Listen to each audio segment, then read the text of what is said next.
పరిశుద్ధ గ్రంథం నుంచి ఒక వేద వాక్యాన్ని చదువుకుంటూ ముందుకు వెళ్ళే ప్రయత్నం చేద్దాము. సంఖ్యాకాండంలో నుండి మనం చదువుకున్న వాక్య పక్కనే మరొకసారి నేను జ్ఞాపకం చేస్తున్నాను. వినండి. సంఖ్యాకాండము 10వ అధ్యాయము 29వ వచనం.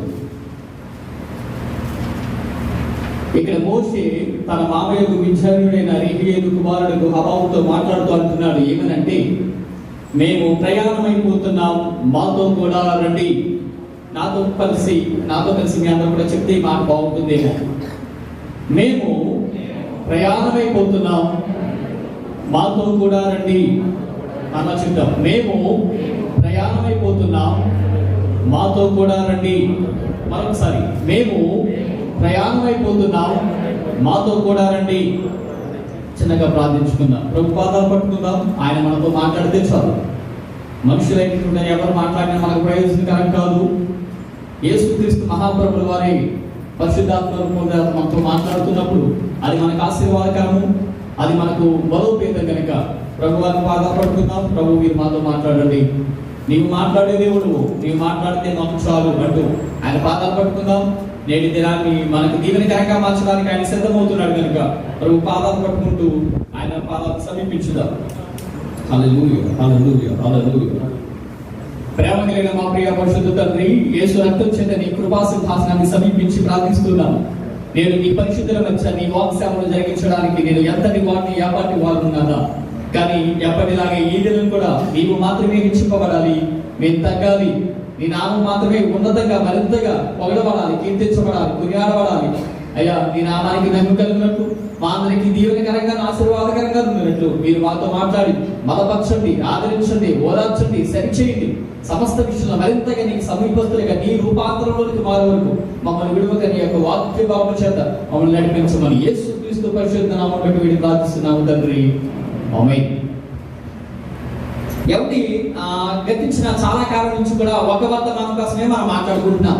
దగ్గరగా ఇప్పటికి 13 మెసేజ్ దానికోసమే మనం నేర్చుకుంటూ వస్తున్నాం. ఏంటి అది అంటే, బైబిల్ వేద గ్రంథాన్ని మొత్తం పరిశీలించినప్పుడు క్రైస్తవ్యానికి ఒక చక్కని నిర్వచనం ఎక్కడైనా ఉంది అంటే, పాత నిబంధనలో సంఖ్యాకాండం 10వ అధ్యాయం 29వ వచనంలో మోషే సెలవిస్తున్నాడు. ఏంటి క్రైస్తవ్యం అంటే, ప్రతి క్రైస్తవుడు చెప్పవలసిన మాటే మోషే ముందుగానే చెప్తున్నాడు. ఎవరో తెలుసా? క్రైస్తవుడనైనా నేను ఈ లోకం నుంచి నా స్వలోకం లేదా నా స్వదేశమైన పరలోకానికి ప్రయాణం చేస్తున్నాను. ఓ అన్యుడా, నీవు కూడా నాతో రా అని పిలవడమే. దాన్ని మనం ఎలా చెప్పుకున్నాం? ఏమనంటే, మేము ప్రయాణం అయిపోతున్నాం, మాతో కూడా రండి. చెప్తామందరూ కూడా, మేము ప్రయాణం అయిపోతున్నాం, మాతో కూడా రండి. ఈ లోకాన్ని విడిచి ఈ యాత్రను ముగించి ఎవరి మన దేవుడి దగ్గరికి మనం ప్రయాణం అయిపోవాలి. అలా వెళుతూ ఈ ప్రయాణంలో మనతో పాటు అనేక మందిని తీసుకుపోవాలి. ఇదే క్రైస్తవ్యం అంటే. ఇదే క్రైస్తవ్యం అంటే. ఈ మాట కోసం నేర్చుకుంటూ చాలా విషయాలు నేర్చుకున్నాం. దేవుడు ఎలా నడిపిస్తాడో నేర్చుకున్నాం, ఎవరితో నడపాలో నేర్చుకున్నాం. మరి బలహీనులు కాబట్టి ఏ శక్తి చేత పొద్దుకుని బలం చేకూర్చుకుని ప్రయాణం చేయాలో నేర్చుకున్నాం. ఈ రోజు కూడా మరొక మాటను చూపిస్తూ నేను ఎలా వెళ్తాను కదండి. ఈ ప్రయాణంలో మనం నడవాలి అంటే, ఈ ప్రయాణంలో చివరాఖరి నెట్టి వరకు ఎక్కాలి అంటే మన బలం మనకి సరిపోతుందా? సరిపోదు. మానవ బలం క్రీస్తు ప్రయాణాన్ని చేరుకోవడానికి సరిపోదు. ఎందుకంటే మనం బలహీనులం. ఎవరండి? మనం బలహీనులం. మానవుడు 3 విషయాల్లో బలహీనుడట. ఎన్ని విషయాల్లో? 3 విషయాల్లో బలహీనుడు. 1 శారీరకంగా బలహీనుడు, 2 మానసికంగా బలహీనుడు, 3 ఆధ్యాత్మికంగా బలహీనుడు. శారీరకంగా బలహీనుడు మనం. ఎందుకో తెలుసా? పౌలు అన్నట్లు, నాకు మంచి ఏదో తెలుసు, చెడేదో కూడా తెలుసు. మంచి తెలిసి చేయలేకపోతున్నాను, చెడు తెలిసి చేయకుండా ఉండలేకపోతున్నా. ఇది నా బలహీనత. మానసికంగా, శారీరకంగా మనం బలహీనుడు. పోనీ మానసికంగా బలవంతులం అంటే అస్సలే కాదు. మానసికంగా కూడా బలహీనమే. ప్రతి దానికి చింత పెట్టుకుంటాం, ప్రతి దానికి ఆలోచిస్తాం, ప్రతి దానికి మనోవేదనకు గురవుతాం, ప్రతి దాని కోసం అసమాధానంతో, శాంతి లేక, నిరాశ నిస్పృహతోనే బ్రతుకుతుంటాం. చూడడానికి బాగున్నా కానీ వారి హృదయాంతరంగాల్లో ఉన్నటువంటి బాధ, లోతు, వ్యధ చాలా ఎక్కువ. మనోవేదన తెలుసుకున్న మనకి బీపీ షుగర్ వచ్చి కూడా దానివల్లే. అంటే మన మానసికంగా కూడా బలవంతులమేమి కాదు, శారీరకంగా బలహీనము, మానసికంగా బలహీనుడు, కొన్ని ఆధ్యాత్మికంగా అనుభవంతులు అంటే దాంట్లో మరింత బలహీనుడు. ఎందుకో చెప్పనా, దేవుని హృదయాన్ని మరిపించేలాగా ఆరాధన చేయడం మనకు రాదు, దేవుని సింహాసనాన్ని కదిలించేలా ప్రార్థన చేయడం కూడా మనకు రాదు. ఎలాగంటే ఏమనుకో చెప్తున్నాను యథార్థాన్ని, దేవుని హృదయాన్ని కదిలించేంత మనస్ఫూర్తిగా ఆరాధన చేయడం మనకి ఇంకా రాలేదు, ఆయన సింహాసనాన్ని కదిలించేలా ప్రార్థన చేయడం కూడా మనకి ఇంకా రాలేదు. అంటే ఆధ్యాత్మికంగా కూడా మానవుడు బలహీనుడే. మరి శారీరకంగా, మానసికంగా, ఆధ్యాత్మికంగా బలహీనుడైన మానవుడికి శక్తి పొందుకుంటేనే ప్రయాణం చేయగలుగుతాడు. ఈ శక్తి పొందుకునేంత వరకు వాడు ప్రయాణము చేయలేదు. ప్రైజ్ లార్డ్, హల్లెలూయా. మరి ఏ శక్తి పొందుకుని ప్రయాణం చేయాలి అని మాట్లాడుకుంటూ గతించిన కాలంలో అయితే ఒకటి క్రీస్తు అనే శక్తిని పొందుకోవాలని నేర్చుకున్నాం, రెండవది శిలువ శక్తిని పొందుకోవాలని నేర్చుకున్నాం, దేవుని ఎదురు చూడడం ద్వారా శక్తిని పొందుకోవాలని నేర్చుకున్నాం. ఈ రోజు మట్టికి ఏ శక్తిని పొందుకుని ప్రయాణం చేయాలో చూపెడతాను చూడండి. నేను చదివినటువంటి లేఖన భాగాలు వచ్చాయి. లూకా సువార్త చూద్దాం ఒకసారి. లూకా సువార్త 24వ అధ్యాయము 49వ వచనం. లూకా సువార్త 24వ అధ్యాయం 49వ వచనం. ఆ యేసుక్రీస్తు మహాప్రభువు వారి శిష్యులతో మాట్లాడుతున్నాడు. మీ మీదకి పంపుచున్నాను, మీరు పై నుండి వచ్చే శక్తి పొందు వరకు కూడా పట్టణంలోనే నిలిచి ఉండండి. చాలు. అంటే ఇప్పుడు శక్తి ఎక్కడి నుంచి వస్తుందట? చెప్పండి మీరు ఎక్కడి నుంచి అండి? పై నుండి. ఇప్పుడు పై నుంచి వచ్చే శక్తి ఏంటి?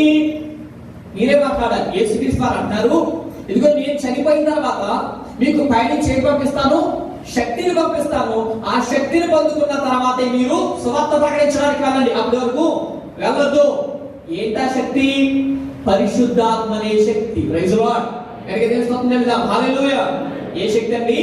పరిశుద్ధాత్మ అనే శక్తి. అందుకే అపోస్తల కార్యముల 1వ అధ్యాయం 8వ వచనంలో అంటాడు, పరిశుద్ధాత్ముడు మీ మీదకి వచ్చినప్పుడు మీరు ఏమవుతారు? శక్తిని పొందుకుంటారు. పరిశుద్ధాత్మని మీ మీదకి వచ్చినప్పుడు మీరు ఏం పొందుకుంటారు? శక్తిని పొందుకుంటారు. ఇక్కడ అదే అంటున్నాడు యేసుక్రీస్తు మహాప్రభువు వారు కూడా శిష్యులతో అంటున్నాడు, మీరు శక్తిని పొందు వరకు కూడా పట్టణంలోనే నిలిచి ఉండండి. ఈ పరిశుద్ధాత్మ శక్తి పొందుకునే వరకు మీరు యోదయ, సమరయ లేదా యెరూషలేము ప్రాంతాల్లో భూదిగంతాల సువార్త చేయడానికి వెళ్ళదు, ముందు శక్తిని పొందుకోండి అంటాడు.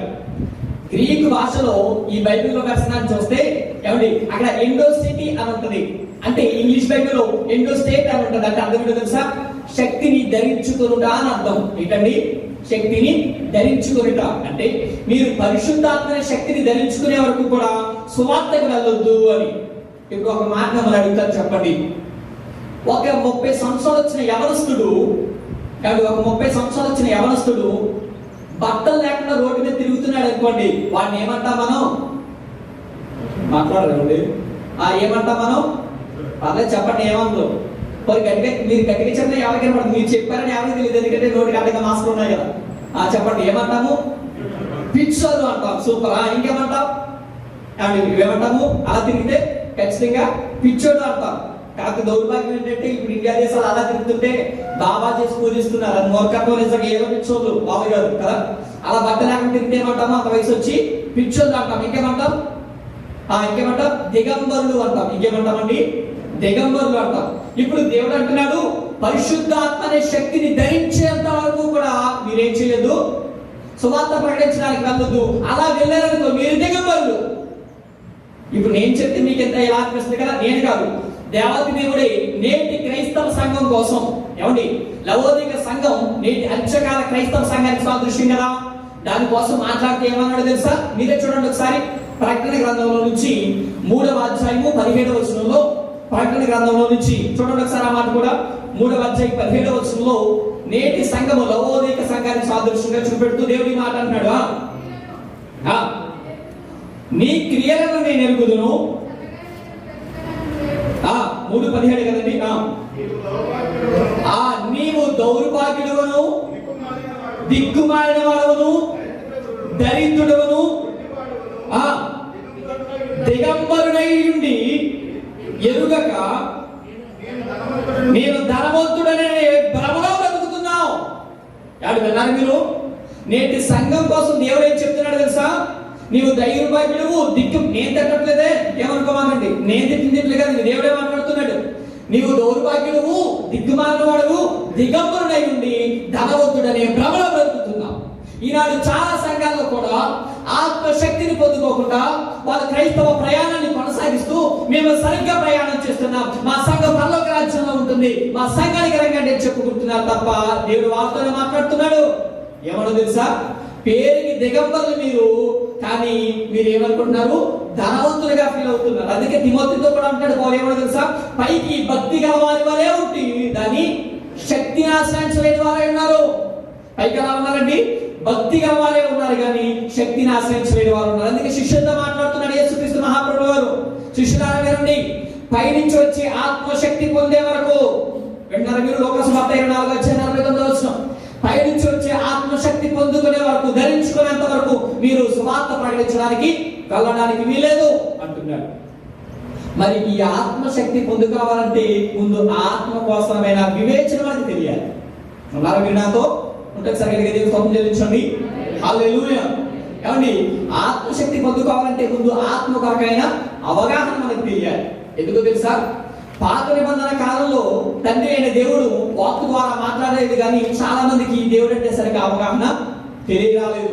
కొత్త నిబంధన గ్రంథంలో యేసుక్రీస్తు మహాప్రభువు వారు శరీరధారిగా వచ్చాడు, అయినా ఆయన కోసం సరిగ్గా చాలా మందికి అవగాహన రాలేదు. ఇప్పుడు ఆత్మచేత నడిపింపబడుతున్నాం, కానీ దానికోసం సరైన అవగాహన ఇంకా చాలా మందికి రాలేదు. కొంతమంది తెలియక, నేను విమర్శించిన కానీ చెప్తున్నాను సత్యాలు కాబట్టి, కొంతమంది తెలియక ఆత్మ అంటే ఏదో ఒక వస్తువులో చూస్తున్నారు, ఏదో ఒక లింగాన్ని ఏర్పాటు చేస్తున్నారు. ఆత్మకి ఎలాగో తెలుసా? ఆత్మ వచ్చింది, ఆత్మ దిగింది. ఏమండి, అదేనా దిగడానికి లేదా రావడానికి అదేనా స్త్రీలింగం అండి? పరిశుద్ధాత్మ కోసం దేవుడు ఎక్కడ మాట్లాడినా ఆయన, అతడు అన్నాడు తప్ప ఆమెను ఎక్కడ మెన్షన్ చేయలేదు. కొంతమంది అంటారు, ఇదిగో మీరు టీవీ చూస్తున్నారా, మీరు టీవీ చూస్తున్నప్పుడు నా ప్రసంగం వింటుంటే కానీ ప్రార్థన చేస్తారు, మీరు టీవీని పెట్టుకోండి, మీరు ఆత్మను పొందుకుంటారు అది కొంతమంది అంటున్నారు. అంటే కొంతమంది సేవకులు ఏమంటున్నారు తెలుసా? ఇదిగో నేను ఒక వైట్ కర్చీఫ్ మీకు ఇస్తాను, ఈ కర్చీఫ్ తో మిమ్మల్ని ఎలా అంటారు, మీరు అందరూ పడిపోతారు, మీ మీదకి ఆత్మ వస్తుంది. దేవుడు ఎప్పుడు పడగొట్టలేదు. ఉన్నారు నాతో? పడగొట్టేవాడు సాతానికి స్నేహితుడు, కానీ నిలబెట్టేవాడు క్రైస్తవ విశ్వాసం అవుతాడు. Praise Lord. క్రీస్తు ఎప్పుడు నిలబెట్టాడు తప్ప ఎప్పుడు పడగొట్టలేదు. ఈ లోపాలని ఎందుకు వచ్చినాయో తెలుసా? ఆత్మ కోసమైనటువంటి సరైన అవగాహన మానవుడికి లేకపోవడం వల్లే. Praise Lord. Hallelujah, hallelujah. అప్పుడు తండ్రి కోసం అవగాహన లేదు, తర్వాత కుమారుడి కోసం అవగాహన లేదు, ఇప్పుడు పరిశుద్ధాత్మ కోసం అవగాహన లేదు. ఇప్పుడు మూడు మాటలు చెప్పి నేను తొందరగా ముగించే ప్రయత్నం చేస్తాను. చూడండి, ఆత్మ కోసం మనకి తెలియాల్సిన విషయం ఏంటి తెలుసా?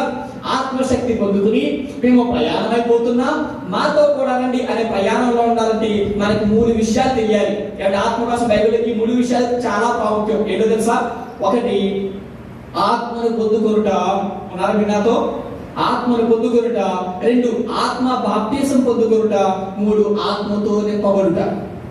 విన్నారు కదా? మనం నాతో చెప్పండి. అయితే మొదటిది ఏంటి? ఆత్మను పొందుకొనుట. రెండవది ఆత్మ బాప్తిస్మమును పొందుకొనుట. మూడవది ఆత్మతో నింపబడుట. ఇప్పుడు మొదటి విషయం కోసం నేర్చుకున్నాం. చూడండి, కానీ మరి ఏది ఆత్మను పొందుకోవడం అంటే? మరి ఏది ఆత్మను పొందుకోవడం అంటే చెప్తాను వినండి. ఒకరోజు ఒక పాస్టర్ గారట ఒక చోట ఉపవాస ప్రార్థనలో ప్రార్థించడానికి వెళ్ళి అక్కడ వాక్యం చెప్పిన తర్వాత పరిశుద్ధాత్మ కోసం చాలా మంచి వర్తమానం ఇచ్చిన తర్వాత వాక్యం అయిపోయింది. ఆ రోజు సాయంత్రం భోజనం అయిపోయిన తర్వాత ఈ పాస్టర్ గారు తీసుకెళ్లారట చర్చ్ కనుక స్టోర్ నుంచి పెట్టడానికి. తీసుకుని ఆ స్టోర్ రూమ్ ఏమన్నాయి తెలుసా? పగిలిపోయిన కాంగోలు, పగిలిపోయిన డ్రమ్ములు, పగిలిపోయిన ఈ వాయిద్య సామాన్లన్నీ ఉన్నాయన్నమాట. ఇవన్నీ చూపించి, అయ్యారు మీరు చూసారా ఇక్కడ? చూసాను. ఏమైంది? మీరు ఆత్మ కోసం చెప్తున్నారా? అది చూస్తే మీకు తెలియట్లేదా మా సంఘస్థులు ఎంత ఆత్మను పొందుకున్నారో? మీకు అర్థమైందా మ్యాటర్? కానీ మా సంఘస్థులు ఎంత ఆత్మను పొందుకున్నారో అంటే డ్రమ్ములు బద్దలైపోతే, గట్టి గట్టిగా అరిచేస్తే, పూలకు వచ్చినట్లు ఊగిపోతే ఆత్మను పొందేసాం అనుకున్నారు. ఇది ఆత్మను పొందుకుంటాం అనుకుంటున్నారు చాలా మంది. కాబట్టి కొంతమంది వర్షిప్ చేస్తున్నప్పుడు ఒక రకమైనటువంటి ఆ విధానంలో చేసేయడం ద్వారా ఆ కాసేపు ఒక రకమైన ట్రాన్స్ వెళ్ళిపోయి మేము ఆత్మను పొందుకున్నాం అనుకుంటారు. అప్పుడు ఆత్మ మరి ఆరోగ్యం అయిపోయిన తర్వాత పోద్ది, ఎక్కడికి పోద్ది నాకు తెలియదు. అప్పుడు దాకా ఉంటుంది, మళ్ళీ ఇంటికి వెళ్ళిన తర్వాత కనపడదు. ఇదేనా ఆత్మను పొందుకోవడం అంటే? మరి ఆత్మను పొందుకోవడం అంటే ఏంటండి? ఒక ప్రత్యేక కానుకిస్తే ఆత్మను పొందుకుంటామా? ఏదో ఒక ప్రత్యేకమైన సభ లేదా ఒక కూడికి ఏర్పాటు చేస్తే ఆత్మను పొందుకుంటామా? ఏదో ఒక మంచి బాగా చెప్పే గెస్ట్ స్పీకర్ తీసుకొస్తే ఆత్మను పొందుకుంటామా? మరి ఏదండి ఆత్మను పొందుకోవడం అంటే? చూడండి మీరే, పౌలు చాలా చక్కగా చెప్తున్నాడు గలతీ పత్రికలో ఆత్మను పొందుకోవడం అంటే ఏంటో చాలా బాగా మాట్లాడుతున్నారు. చూస్తారా?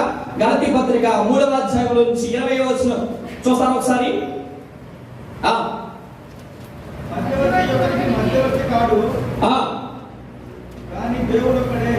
గలతీ 3:20. దేవుడు ఒకడే.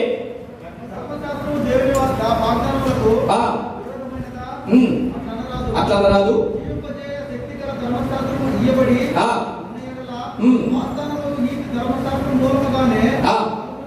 అవును గాని యేసుక్రీస్తునందలి విశ్వాసమూలముగా కలిగిన వాగ్దానము విశ్వసించు వారికి అనుగ్రహింపబడు. లేఖనం అందరినీ పాపంలో బంధించెను. బయలుపరచబడకు విశ్వాసం ఆపాదించిన వారుగా చెల్ల ఉంచబడినట్టు మనము ధర్మశాస్త్రములకు లోనైన వారమైంది. ఇప్పుడు ఇదే మాటని ఎఫెసీ పత్రికలో కూడా ఇలా మాట్లాడుతున్నారు చూడండి. ఎఫెసీ పత్రిక 1వ అధ్యాయం 13వ వచనం. మీరు సత్యవాక్యమును అనగా మీరు రక్షణ సువార్త విని క్రీస్తునందు విశ్వాసం ఉంచితే మీరు వాగ్దానం చేయబడిన ఆత్మ చేత ముద్రింపబడితే చాలు. అంటే ఇప్పుడు అర్థమైందా మీకు? ఆత్మను పొందుకోవడం అంటే ఎప్పుడైతే వినని చాలా జాగ్రత్తగా ఆత్మను పొందుకోవడం అంటే ఏంటి అవగాహన తెచ్చుకోండి. ఆత్మను పొందుకోవడం అంటే ఏమంటే ఆత్మను పొందుకోవడం అంటే ఒక రకమైనటువంటి ట్రాన్స్ దగ్గరికి పోవడం కాదు. ఏంటో తెలుసా? నిజమైన ఆత్మని ఎవరు పొందుకుంటారట? ఎవరైతే సువార్త విని, వింటున్నారు మీరు? సువార్తని విని అంటే క్రీస్తు నా కొరకు ఈ లోకానికి వచ్చాడు, నా పాపముల కొరకు బలైనాడు, నన్ను నీతిమంతుడిగా తీయడానికి తిరిగి మృత్యుంజయుడిగా లేచినాడనే సువార్తను ఎవరైతే విని వారి హృదయమందు అంగీకరిస్తారో వారు ఏ పొందుకున్నట్టు? ఆత్మను పొందుకున్నట్టు. Praise the Lord. Hallelujah, hallelujah. ఎవరైతే సత్యవాక్యము కలిగినటువంటి సువార్తను, క్రీస్తు కొరకైనటువంటి బోధను, యేసుక్రీస్తు లోకానికి ఎందుకు వచ్చాడో ఆ మూలాన్ని విని దాన్ని విశ్వసించిన వాడు, హృదయపూర్వకంగా అంగీకరించిన వాడు, తన హృదయంలో దాన్ని నమ్మిన వాడు ఏం పొందుకున్నాడు? చెప్పనండి, ఏం పొందుకున్నాడట? వాడు ఆత్మ పొందుకున్నట్టు లెక్క. ఆత్మ పొందుకోవాలంటే ఏంటో తెలుసా? దేవుడి వాక్యాన్ని విని విశ్వసిస్తే మనం ఏం పొందుకున్నట్టు? ఆత్మను పొందుకున్న వారం అవుతాం. ప్రైజ్ ది లార్డ్, హల్లెలూయా. కానీ ఇంకా క్రైస్తవ లోకంలో చాలా మంది ఆత్మను పొందుకోలేదు. కారణం ఏంటో తెలుసా? సువార్తను విన్నారు కానీ దాన్ని ఇంకా పరిపూర్ణంగా విశ్వసించలేదు. ఆత్మను పొందుకోవడం అంటే డొంగులు పగిలిపోవడం కాదు. వినండి తమ్ముడు, ఆత్మను పొందుకోవడం అంటే కేకలు వేయడం కాదు. ఆత్మను పొందుకోవడం అంటే గొంతులు వేయడం కాదు. ఆత్మను పొందుకోవడం అంటే బట్టలు ఒంటి మీద ఉంటున్నాయో లేదో తెలియనంతగా ఒక రకమైన ట్రాన్స్ఫర్ వెళ్ళిపోవడం కాదు. వాక్యం చెప్తుంది, ఇది వాక్యానికి విరుద్ధం. వాక్యం చెప్పేది ఒకటే, క్రీస్తు నీ కొరకు జన్మించి, నీ కొరకు మరణించి, నీ కొరకు తిరిగి లేచాడనే సత్యాన్ని నీ హృదయపూర్వకంగా నమ్మితే నువ్వు ఆత్మను పొందుకున్నవాడే. ఆమేన్. ప్రైజ్ ది లార్డ్, హల్లెలూయా, హల్లెలూయా. ఒకటి తొందరగా వెళ్తున్నాను. ఒకటి ఆత్మను పొందుకోవడం ఇదైతే, రెండవది ఏంటి తెలుసా? ఆత్మ బాప్తిస్మం. కాబట్టి రెండవది ఏంటి? ఆత్మ బాప్తిస్మం. అది కూడా చూపిస్తాను చూడండి. బాప్తిస్మం యోహాన్ అంటున్నాడు ఒక చోట, ఏమన్నా తెలుసా? బాప్తిస్మం యోహాన్ అంటున్నాడు, నేను నీళ్ళలో మీకు బాప్తిస్మం ఇస్తున్నాను కానీ, వింటారు మీరు? బాప్తిస్మం యోహాన్ అంటున్నాడు, నేను నీళ్ళలో మీకు బాప్తిస్మం ఇస్తున్నాను కానీ నా వెనక వచ్చేవాడు ఆత్మలోను అగ్నిలోను మీకు ఏమిస్తాడు? బాప్తిస్మం ఇస్తాడు. అంటే ఇప్పుడు చెప్తారు కదండి, నీళ్ళ బాప్తిస్మం అంటే ఇప్పుడు మన జయకుమారయ్య గారు లేకపోతే అంగారయ్య గారు ఎవరైనా మారు మనసు పొంది రక్షణ భాగ్యంలోకి రావాలనుకున్నప్పుడు వారికి ఏమిస్తారు? తొట్టులో ఏమిస్తారు? బాప్తిస్మం ఇస్తారు, నీళ్ళ బాప్తిస్మం ఇస్తారు. ఇది నీళ్ళ బాప్తిస్మము సంఘ సభ్యత్వానికి సదృశ్యం. అంటే సంఘంలో ఒక సభ్యునిగా చేర్చుకోవడం. మరి ఆత్మ బాప్తిస్మం అంటే ఏంటో తెలుసా? ఈ ఆత్మ బాప్తిస్మము క్రీస్తు ఇచ్చేది. వినండి, ఈ ఆత్మ బాప్తిస్మము క్రీస్తు ఇచ్చేది.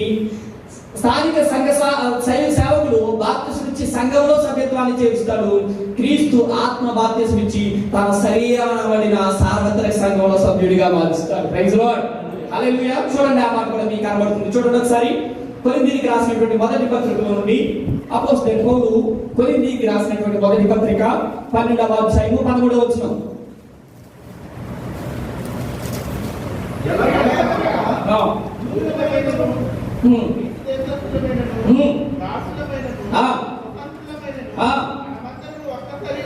మనమందరము ఒక్క శరీరంలోనికి ఒక్క ఆత్మ యందే బాప్తిస్మం పొందాం. వింటున్నారు మీరు?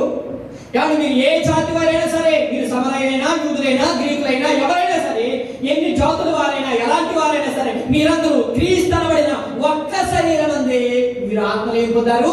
బాప్తిసం పొందారు. ఇది ఆత్మ బాప్తిసం. Praise the lord. అండ్ అర్థమవుతుందా మీకు?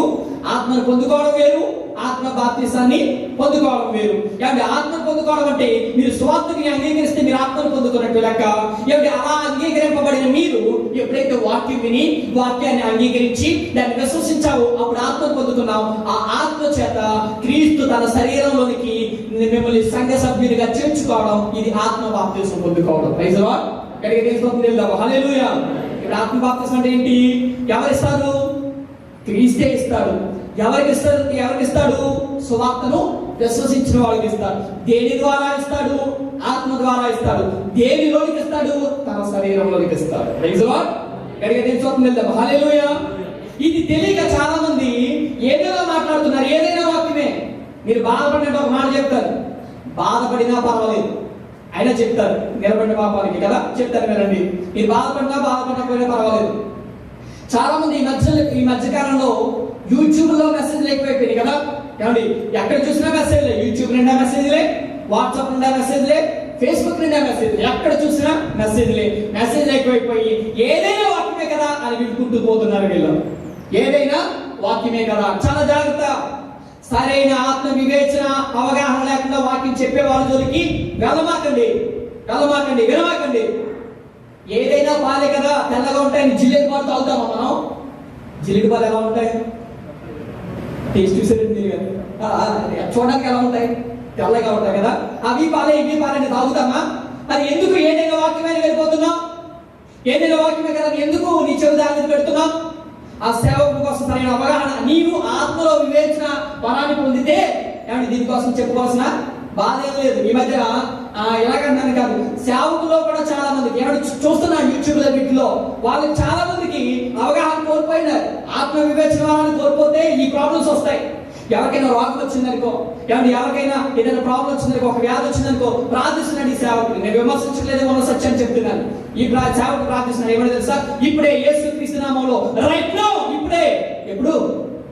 అప్పుడే అయిపోవాలి. అయ్యో, ఆ రోగం దేవుడు ఎందుకు ఇచ్చాడో, ఆ రోగం దేవుడు అతనికి ఎందుకు ఇచ్చాడో, పరీక్షించడానికి ఇచ్చాడు, లేదా శోధించడానికి ఇచ్చాడు, వాడు చేసిన పాపానికి శిక్షగా ఇచ్చాడు, లేదా వాడు పాప నుంచి తప్పించుకోవడాన్ని ఒక మార్గంగా తెలియజేయడానికి ఇచ్చాడు, ఆ శ్రమలో వాడిని పరీక్షించి శుద్ధశుభ్రంగా మార్చడానికి ఇచ్చాడు. ప్రభువా నీవెందుకు ఇచ్చావో నీ చిత్తాన్ని గుర్తు తెలిగినట్టు అయ్యా స్వస్థపరచని ప్రార్థించలేదు. యేసుక్రీస్తు నామములో రైట్ నౌ. ఆత్మ అంటే అంత వ్యాపారం అయిపోయిందండి. ఆత్మ అంటే అంత సరదా అయిపోయిందండి. చాలా బాధతో చెప్తున్నాను నేను ఈ విషయం. ఆత్మ కొరకైన సరైన అవగాహన మనకి రావాలి. ఆత్మ కొరకైన అవగాహన మనకి రావాలి. Praise the Lord. హల్లెలూయా. గట్టిగా చెప్తున్నాం హల్లెలూయా. ఒకటి, ఆత్మను పొందుకోవడం. ఎలా పొందుకుంటాం? దేవుని సువార్తని విని విశ్వసించిన వాడు ఏం పొందుకుంటాడు? ఆత్మను పొందుకుంటాడు. ఆత్మ బాప్తిసం పొందుకోవడం, వాక్యాన్ని విని సువార్తను అంగీకరించి ఆత్మ చేత నడిపింపబడి క్రీస్తు చేత ఆత్మ బాప్తిసం పొందుకుంటాం. మూడో మాట ఏంటో తెలుసా? ఆత్మ చేత నింపబడుట. మూడవది ఏంటండి? ఆత్మ చేత నింపబడుట. ఈ మాట చూడండి ఒకసారి. ఎఫెసీ పత్రికలో నుండి 5వ అధ్యాయము 18వ వచనం. అపోస్తలుడైన పౌలు ఎఫెసీకి రాసిన పత్రికలో నుండి 5వ అధ్యాయము 18వ వచనం. వినండి, మీరు మద్యముతో మత్తులై ఉండట్లేదు కానీ లేదు, అదే ఏదో చదివిన మాట. మద్యముతో మత్తులై ఉండకడి, దానిలో దుర్వ్యాపారం కలదు. అయితే మీరు ఎలా ఉండాలి? ఆత్మ పూర్ణులై ఉండండి. అంటే ఆత్మ చేత నింపబడిన వారై ఉండండి. Praise the Lord. Praise the Lord. Hallelujah. ఒక మాట చెప్తాను, ఆత్మ పొందుకోవడం ఒకసారి జరుగుతుంది, ఆత్మ బాప్తిసం ఒకసారి జరుగుతుంది, కానీ ఆత్మ చేత నింపబడడం ప్రతిరోజు జరగాలి. కొన్నాళ్ళు మీరు నాతో, ఆత్మ పొందుకోవడం ఒకసారి, ఆత్మ బాప్తిస్మము ఒకసారి, కానీ ఆత్మ చేత నింపబడడం ప్రతిరోజు జరగాలి. ఆత్మ చేత నింపబడితే దాని స్వాధీనంలో మనం ఉండాలి. అంటే ఇంకా అర్థంగా చెప్తారు కదండి. ఒక తాగుబోతుడు ఉన్నాడు అనుకోండి, తాగుబోతుడు కనబడతారు కదా మనకి ఎక్కడైనా. బాగా తాగినోడు ఉన్నాడు అనుకోండి, వాడు చూడడానికి నాలాగా సన్నంగా పొలలా ఉంటాడు. నేను అలాగే ఉన్నాను కదా, చాలా స్లిమ్గా ఉంటాను నేను కదా. చాలా సన్నంగా పొలలా ఉంటాడు, కానీ ఆయన మాట్లాడా ఉంటాడు తెలుసా? రెండురా చూసుకుందాం అంటాడు వాడు. గట్టి కొడితే కింద ఉండిపోతాడు వాడు, కానీ మాట్లాడా ఉంటాయి చాలా గంభీరంగా ఉంటాయి. వాడి కేకలు, వాడి అరుపులు, అయ్యో వాడి మాటలు చూస్తే చాలా భయం వేసేస్తుంది. కారణం ఏంటంటారు?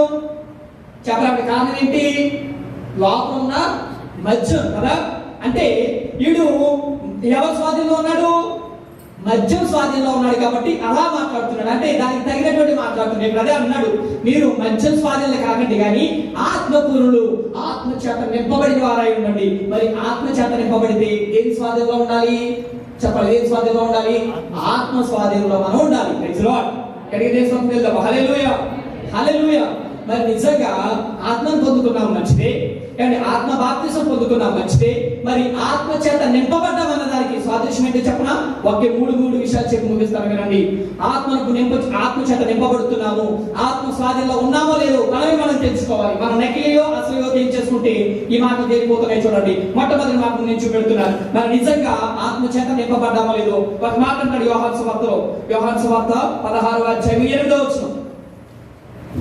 మనం నిజంగా ఆత్మ చేత నింపబడితే ఇది మన జీవితంలో జరగాలట. యోహాను సువార్త 16:8.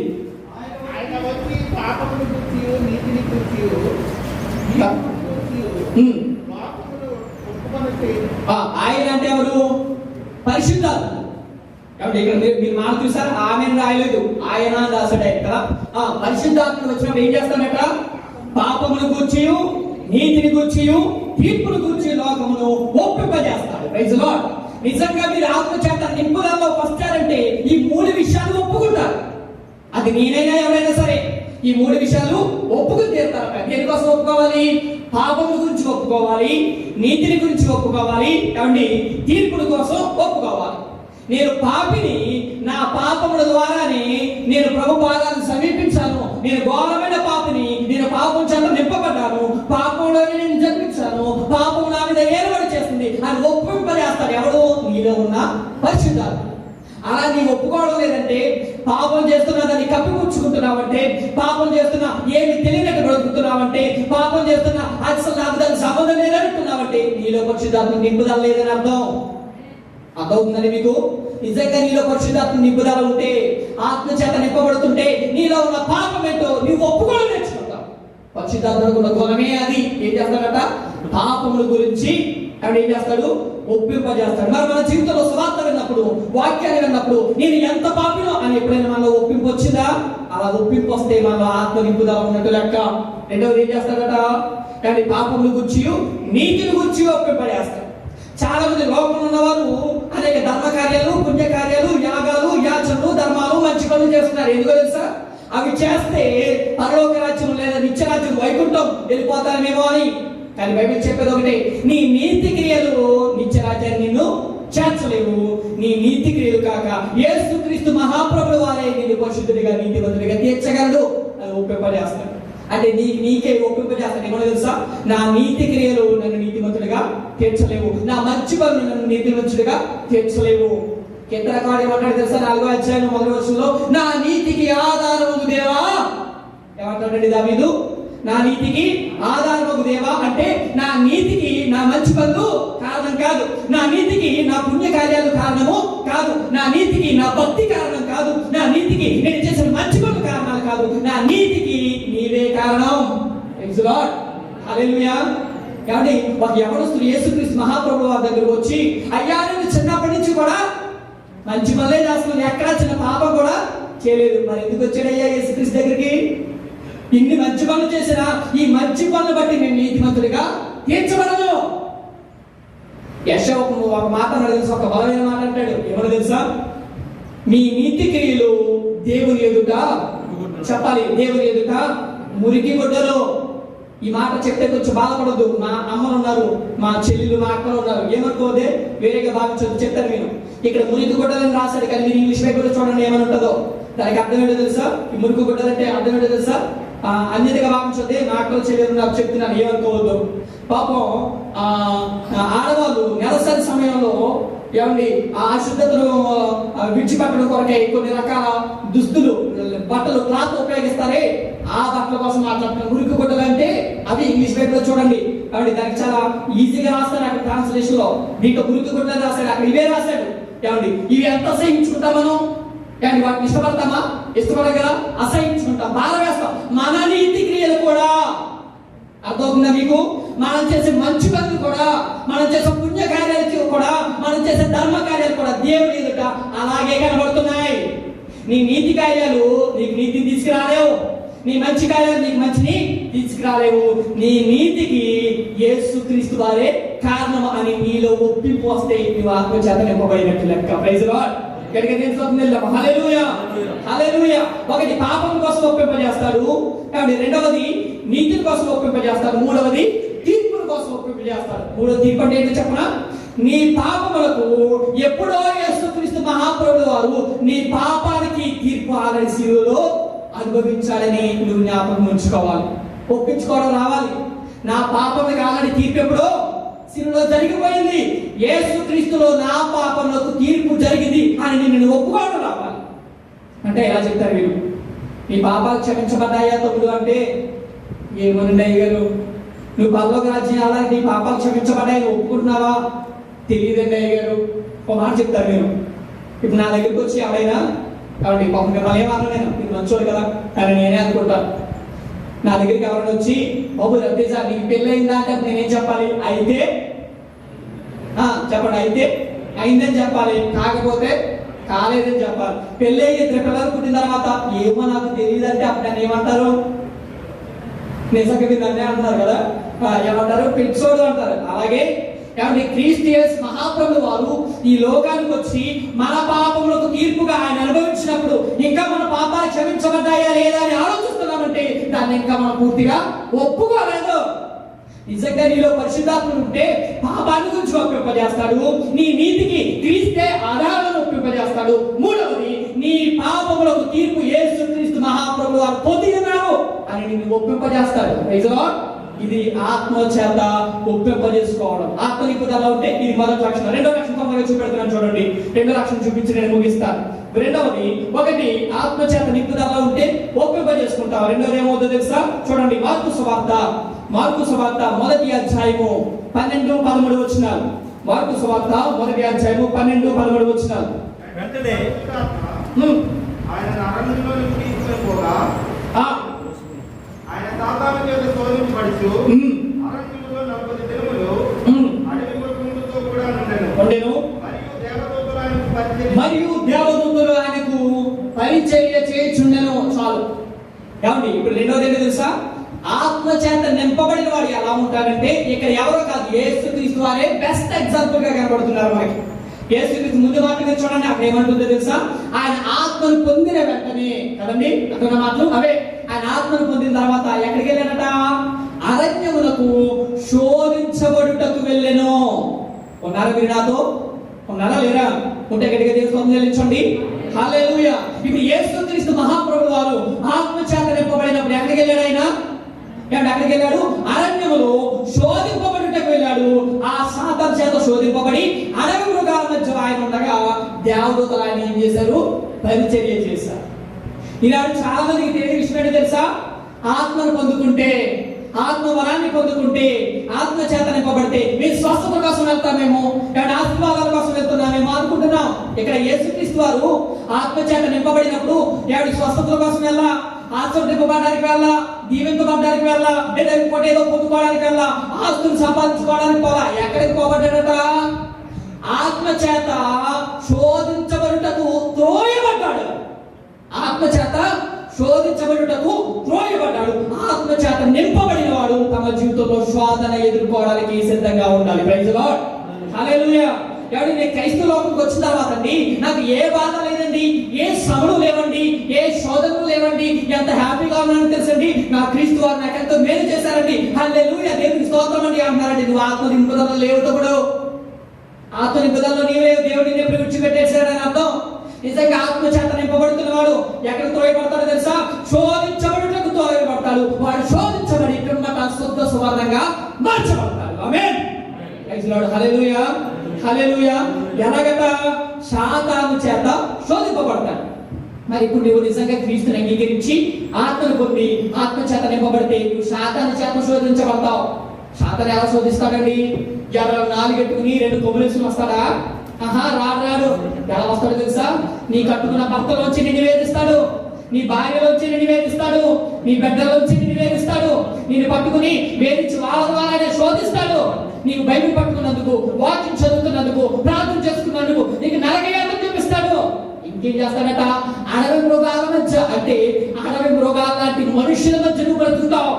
అడవి మృగాల లాంటి మనుషుల మధ్య నీ ఎదుటి ఉన్న బంధువులు, సమాజం నేను వెలివేసే పరిస్థితి కూడా తీసుకొస్తాడు. ఆత్మ నింపుదలలో నీవు ఉంటే అన్ని వ్యతిరేకంగానే ఉంటాయి. కానీ తమ్ముడు, కానీ దేవదూతలు ఏం చేస్తారు? పరిచయం చేస్తారు. ఎలా పరిచయం చేస్తారు దేవదూతలు? మలాకీ పత్రికలో మనం చూస్తాం. మలాకీ గ్రంథం 2:7 చదవవలసిన లేదు. ఎవరా దేవదూతలు అంటే దేవుడి చేత ఏర్పాటు చేయబడిన యాజకులే దేవుడి దూతలు అంటాడు. అంటే మీరు సాతాను చేత శోధింపబడుతుంటారు. మీరు ఈ మాట జ్ఞాపకమేనండి. మీరు సాతాను చేత శోధింపబడుతున్నప్పుడు, అడవి మృగాల లాంటి మనుషుల మధ్య చిత్రహింసలు పెట్టబడుతున్నప్పుడు, సేవకులు వాక్యం చేత మిమ్మల్ని ఆదరించి, మిమ్మల్ని బలపరిచి, వాక్య పరిచర్య చేత మీకు తమ పరిచర్య చేస్తారు. ఇప్పుడు దేవదూతల చేత మీరు పరిచర్య చేయబడతారు. ప్రైజ్ లార్డ్, హల్లెలూయా. ఇది ఎప్పుడు జరుగుతుంది? కానీ ఇది ఎప్పుడు జరుగుతుంది? మీరు కష్టంలో, శోధనలో, శ్రమలో ఉన్నప్పుడు వాక్యం చేత మీరు బలపరచబడతారు, ఓదార్చబడతారు, ఆదరించబడతారు. ఇది ఎప్పుడో తెలుసా? మీరు ఆత్మ నింపుదలలో ఉన్నప్పుడు జరుగుతుంది. Praise Lord. ఇక్కడికి దేని స్వప్నం వెళ్దాము. హల్లెలూయా, హల్లెలూయా. అంటే మళ్ళా జ్ఞాపకం చేస్తున్నా చూడండి. మొట్టమొదటిది, క్రైస్తవ ప్రయాణంలో మేము ప్రయాణం అయిపోతున్నాం, మాతో కూడా రండి అని పిలుచుకునే మనము బలం పొందుకుని ప్రయాణం చేయాలి. మనం బలహీనం. ఎలా బలహీనం? శారీరకంగా బలహీనం, మానసికంగా బలహీనం, ఆత్మీయంగా కూడా బలహీనమే. మరి ఈ బలహీనతకు కావాల్సినటువంటి శక్తి ఎక్కడ దొరుకుతుంది? పరిశుద్ధాత్ముడు పైనుంచి దిగి వచ్చి మనకి ఏమి ఇస్తున్నాడట? ఆత్మశక్తిని అనుగ్రహిస్తున్నాడు. మరి ఈ ఆత్మశక్తి పొందుకోవాలంటే మనకి 3 విషయాలు ముందుగా తెలియాలి. ఒకటి, ఆత్మ పొందుకోవడం ఏంటో తెలియాలి, ఆత్మ బాప్తిసం ఏంటో తెలియాలి, ఆత్మ నింపుదల ఏంటో తెలియాలి. ఎవరైతే యేసును గురించిన సువార్త విని అంగీకరిస్తారో, విశ్వసిస్తారో, వారు ఆత్మను పొందుకున్న వారు అవుతారు. అలా విశ్వసించిన వారు క్రీస్తు చేత సార్వత్రిక సంఘమనబడిన ఆయన శరీరంలోనికి చేర్చబడతారు. వారు ఆత్మ బాప్తిసము పొందుకున్నారు అవుతారు. మరి మూడవది ఏంటో తెలుసా? ఆత్మ చేత నింపుదల. ఇది ప్రతిరోజు జరగాలి. ఎలా జరుగుద్ది? నువ్వు ఒప్పుకోవడం రావాలి. ప్రతిరోజు పాపముల గురించి ఒప్పుకోవడం రావాలి. నీ నీతికి ఆధారం దేవుడిని ఒప్పుకోవడం రావాలి. నీ పాపములకు తీర్పు యేసుక్రీస్తు వారు భరించాలని ఒప్పుకోవడం రావాలి. ఇది నింపుదల. రెండవది ఏంటో తెలుసా? నీవు నిజంగా ఆత్మ చేత నింపబడితే నీవు శోధించబడుటకు త్రోయబడతావు. ఆశీర్వాదాల వైపు కాదు, స్వస్థత వైపు కాదు, దీవెన వైపు కాదు, నువ్వు శోధించబడటానికి, శ్రమలోనికి, అనేక కష్టాలను త్రోయబడతావు. అయినా కూడా దేవదూతలు అనే దైవజనుల ద్వారా నీకు దేవుడు ఏం చేస్తాడు? పరిచర్య చేస్తాడు. చివరి మాట చెప్పి నేను ముగించిన చివరి మాట చెప్పి నేను ముగిస్తున్నాను. అపోస్తలులు 10:38 మాట ఉంది, చూడవలసింది చూడండి. కాబట్టి ఆత్మ నింపుదల ఉన్నవాడు ఏం చేస్తాడు తెలుసా? ఈ మాట చెప్పి నేను ముగిస్తున్నాను. మీరు చూడవలసిన లేదు. అపోస్తలులు 3:10-38 ఉంటుంది. ఆత్మ చేత నింపబడిన వాడు మేలు చేస్తూ బ్రతుకుతాడు. చెప్పండి, మీరు ఏం చేస్తాడు? ఆత్మ నింపుదల ఉన్నవాడు ఏం చేస్తాడండి? మేలు చేస్తూ బ్రతుకుతాడు. ఓ మాట చెప్పనా? మేలుకు మేలు చేయడం, కీడుకు కేడు చేయడం మానవ స్వభావం. మేలుకు మేలు, కీడుకు కీడు చేయడం మానవ స్వభావం. మేలు చేసినా కీడు చేయడం సాధారణ స్వభావం. కీడు చేసినా మేలు చేయడం దేవుని స్వభావం. Praise Lord. ఎవరి నిజంగా ఆత్మ చేత నింపబడిన వాడు, పరిశుద్ధాత్మ చేత నింపబడుతున్న వాడు మేలు చేస్తూనే బ్రతుకుతాడు. వాడి జీవితంలో పక్కవాడు కీడు చేసినా, అన్యాయం చేసినా, అక్రమం చేసినా 10కి 10 సార్లు, 14 సార్లు, 24 సార్లు, 75 మార్లు వాడికి కీడు చేసిన వాడు ఏం చేస్తాడు? మేలు చేస్తూనే బ్రతుకుతాడు. మరి నీ జీవితంలో ఎంతమందికి అలాంటి స్థితులు నేను మేలు చేయగలిగావు? అలా చేయగలిగితే నీవు ఆత్మ చేత నింపబడుతున్నట్లు లెక్క. ఆమేన్, హల్లెలూయా. అలాంటి స్థితిలోకి మనం త్రోయబడదాం. అలాగే ఆత్మ చేత త్రోయబడదాం. అలాగే ఆత్మ శక్తిని పొందుకుని అప్పుడు చెప్తాం ఏమని? మేము ప్రయాణం అయిపోతున్నాం, మాతో కూడా రండి. ఆమేన్. కళ్ళు మూసుకుందాం, ప్రార్థించుకుందాం. ఒక నిమిషం పాటు ప్రార్థించుకుందాం. రండి, నాతో పాటు ప్రార్థనలోకి వచ్చింది. ఆత్మ కోసం చాలా సార్లు విని ఉన్నాం మనం. ఈరోజు దేవుడు మరొకసారి మనతో మాట్లాడాడు. మరి నిజంగా ఆత్మను పొందుకున్నామా? వాక్యాన్ని విన్నాం, హృదయపూర్వకంగా అంగీకరించామా? సువార్త విని విశ్వసించామా? విశ్వసిస్తేనే ఆత్మను పొందుకున్నట్టు లెక్క. వాక్యం విన్నంత మాత్రాన ఆత్మను పొందుకున్నట్టు కాదు. దాన్ని అంగీకరించాలి నీ హృదయంలో, విశ్వసించాలి నీ హృదయంలో. ఆత్మను పొందుకున్నట్టు లెక్క. ఆత్మ బాప్తిసం చేత క్రీస్తు చేత సార్వత్రిక సంఘం అనే శరీరంలో త్రోయబడ్డావా? ఆత్మ బాప్తిసానికి వెళ్ళావా? ఆత్మ నింపుదలలో ఉన్నావా? పాపముల కోసం, నీ నీతికి ఆధారమైన క్రీస్తు కోసం, దేవుడు నీ కొరకు చేసిన తీర్పు కోసం ఒప్పుకోగలిగావా? మేలు చేస్తూ బ్రతకగలుగుతున్నావా? ఆత్మ చేత నింపబడుతూ శోధన వైపు, శ్రమ వైపు త్రోయబడుతూ దేవుడి చేత మరలా పరిచర్య చేయబడుతున్నావా? అలా నీ కృపలో నీవు ఉంటే శక్తిని పొందుకున్నట్లు, ఆత్మశక్తిని పొందుకున్నట్లు లెక్క. అప్పుడే నీవు ఏదైనా ప్రయాణం చేయగలవు. అప్పుడే ఏదైనా కార్యం చేసి శిష్యులతో ఏసే మాట్లాడుతున్నాడు, మీరు పై నుంచి వచ్చే ఆత్మశక్తిని పొందుకునే వరకు ఇక్కడే ఉండండి, ఎక్కడికి వెళ్ళొద్దు. ఈనాడు దేవుడు నీతో కూడా అదే మాట్లాడుతున్నాడు. నీ ప్రయాణంలో ముందుకు నువ్వు కొనసాగేది అంటే, నీ క్రైస్తవ ప్రయాణంలో నీతో పాటు మరికొంతమందిని తీసుకుపోవాలంటే మొదటి నువ్వు బలపడాలి, శక్తిని పొందుకోవాలి. క్రీస్తుతో పోవాలంటే ఆత్మశక్తి మనకు కల్పించడానికి సిద్ధంగా ఉన్నాడు. అడుగుదాం ఆయన పాదాలు పట్టుకుంటూ. పరిశుద్ధానికి స్తోత్రము తండ్రి. యొక్క సాయంకాల సమయంలో మమ్మల్ని ప్రేమించి మాతో మాట్లాడారు. ఇక నిజంగా మా జీవితాల్లో బలహీనం స్వామి, శారీరకంగా, మానసికంగా, ఆధ్యాత్మికంగా కూడా మేము బలహీనమే. నీ బలాన్ని, నీ ఆత్మశక్తిని మా మీద పరిశుద్ధాత్మ వారి మీదకి వచ్చినప్పుడు వారు శక్తి పొందేదమ్మా. ఆ శక్తి చేత మేము నడిపింపబడదు. అయ్యా, ఈ క్రైస్తవ ప్రయాణంలో మేము నీతో ప్రయాణం చేస్తూ మాతో పాటు అనేక మందిని ఈ ప్రయాణంలో చేర్చుకోవడానికి మీరు సహాయం చేయండి. యేసుక్రీస్తు పరిశుద్ధ నామములో ప్రార్థిస్తున్నాము తండ్రి. మరొకసారి అవకాశం బట్టి సాగులకి నా హృదయం తెలియజేస్తున్నాను. దేవుడు మిమ్మల్ని దీవించును గాక.